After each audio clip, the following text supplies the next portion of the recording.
እጅግ አስቸጋሪ መንገድ ነበረ። ሆነስትሊ ከተማ ዳር ያሉ አካባቢዎች ኮብልስቶን ሲደረጉ ይሄ ሰፈር ግን ለረጅም ጊዜያት እኔ እዚህ 79 ነው የገባሁት። ግን እንደዚሁ አንዳንድ ጊዜ አቅም ስናጣ የፍርስራሽ እያመጣን እንደፋበታለን። እሱም ለተወሰነ ጊዜ ነው። ጭቃው በጣም አስቸጋሪ ነው። በበጋ ደግሞ አቧራው በፍጹም አመች አልነበረም እና እግዚአብሔር ይመስገን አሁን ያንን መቀየር እየቻልን ነው። እንግዲህ ከአነስተኛ ጥቃቅን የሚመጣው አቧራ ላይ የአሸዋዎች ብናኝ ኖርማሊ እንትን የነበረው አፈር ነው የነበረው። ስለዚህ ያንን አፈር ወደ ኮብልስቶን ለመቀየር ያው ከምግባችን ጋር አብረን የምንበላ አፈር ጭምር ነው ማለት ይቻላል። ስለዚህ ያንን እንዲቀየር አሁን ኮብልስቶን አድርገናል። የጋራ ነው።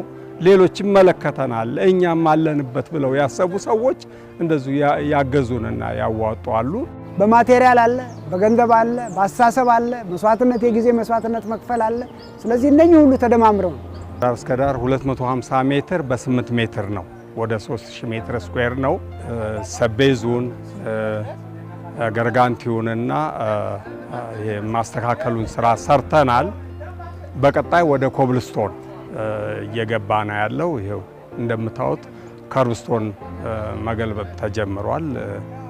ኮብልስቶን እንሰራለን። ከዚህ በሚያልፉበት ጊዜ ሽንት ቤታችን እንደዚህ ነው፣ በር የለውም። ሽንት ቤት ነበረ ተማሪዎች የሚጠቀሙት ያለ። በዚህ ተማሪዎች ሲጠቀሙ ሴቱም ወንዱም ያለማከለ ነበረ። በጣም ጭንቅንቅ ነበረ። ወረፋ ምናምን ነገር ነበረ። ጽዳትም የለውም። በርም እንደዛው።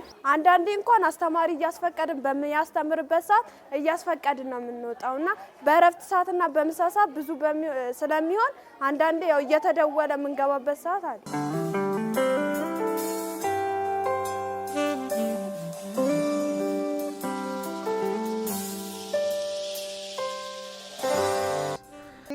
ጭቃ መሄድ አንችልም። እዚህ ሸዋ በርጋ ሄደን እኔ ታካሚ ነኝ፣ ታማሚ ነኝ።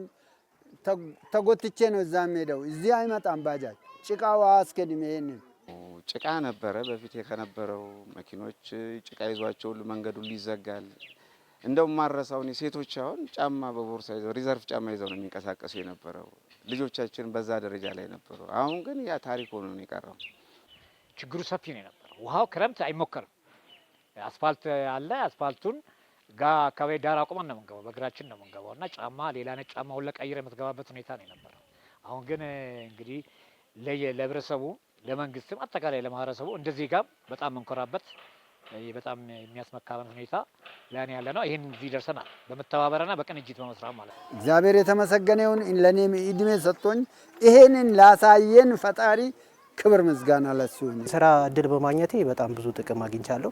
ለምሳሌ እኔ ከዚህ በፊት ትምህርት ተምሬ ነበርና በሙያዬ ስራ ባለማግኘቴ ለረጅም ጊዜ ስራ ፈትቼ ቁጭ ብዬ ነበርና እዚሁ አካባቢ ሰፈር ስለነበርኩኝ እዚሁ ያሉት ኮሚቴዎች ምናምን ጠይቄያቸው አናግሬያቸው ስራ እንደሌለኝና ስራ መስራት እንደምፈልግ ነግሬያቸው ቀጥረውኝ እየሰራው ነው። በአሁኑ ሰዓት ራሴን እንድችሎኛለሁ። እዚህ ቀጥሬ መስራት ከጀመርኩ በፊት ቤተሰቦቼን ነበር እያስቸገርኩኝ እንትን የምለው ስራ በማጣቴ ምክንያት ማለት ነው።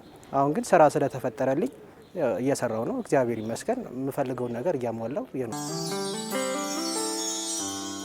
ይሄ ያለንበት በቅርቡ በህብረተሰብ ተሳትፎ የተገነባ ጣቢያ ነው። ለብዙ ጊዜ ፖሊስ ጣቢያ የማግኘት ጥያቄዎች የነበሩበት ወረዳ ስለነበረ በስተመጨረሻው የህብረተሰብ ተሳትፎ ኮሚቴ አባላት አምነውበት ኃላፊነት ወስደው ያሰሩት ፖሊስ ጣቢያ ነው።